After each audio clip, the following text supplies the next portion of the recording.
island of Sodor. The engines were working very hard. They didn't mind the cold because they had toasting hot fireboxes to keep them warm.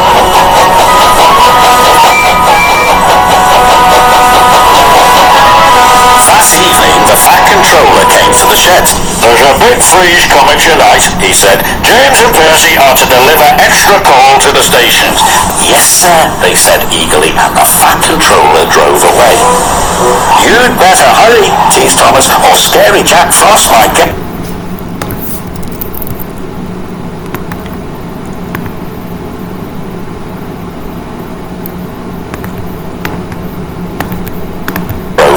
Sorry. "You'd better hurry," teased Thomas, "or Scary Jack Frost might get you." "Who's Jack Frost?" Percy whistled nervously. "Don't be silly," sniffed James. "Jack Frost is not scary." "Yes, he is," teased Thomas. "He's all white with a big spiky face." "Rubbish," said James. James knew Jack Frost wasn't scary, but poor Percy wasn't so sure.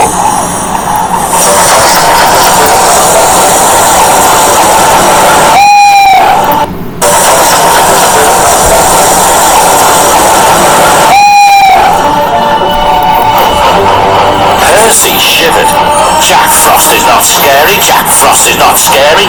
Jack Frost is not scary."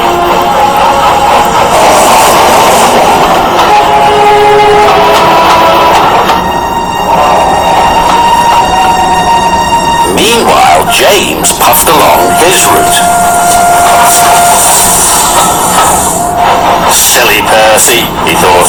"All steamed up over Jack Frost." Percy made his last delivery. The station master was very pleased to see him.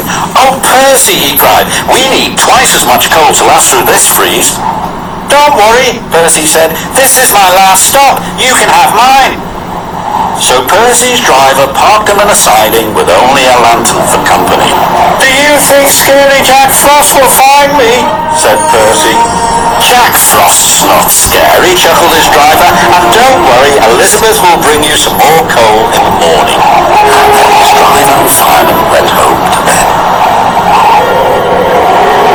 Late at night, the icy wind howled.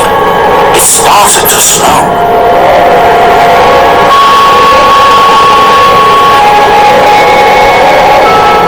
Soon, Percy's face was so cold an icicle hung from his nose. "Oh, bother," Percy stuttered, but it didn't sound like Percy. It was so cold he could hardly make a sound. At last, James was on his way back to the sheds. In the fog, he saw shadows of strange and scary shapes. "Scary Jack Frost," he whispered nervously. "Ah!"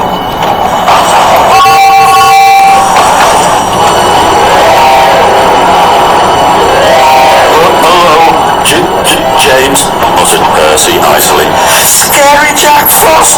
cried James, and he raced away as fast as his wheels.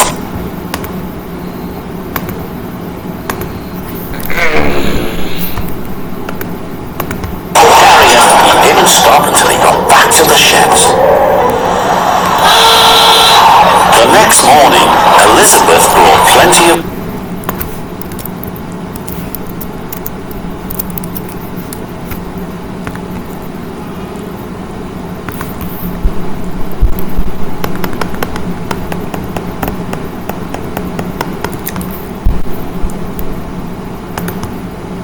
coal. "Oh my dear," Elizabeth chuffed to Percy. "It looks like Jack Frost really got you then." "A firelight has started Percy's fire." Soon his mask melted away.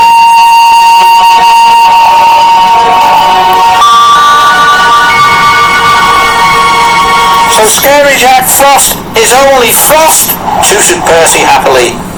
And soon he was as warm as toast. When Percy arrived at the sheds, James was bragging to the other engines.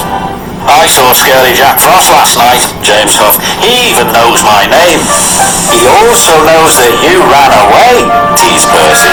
And all the engines whistled, including James. But Percy so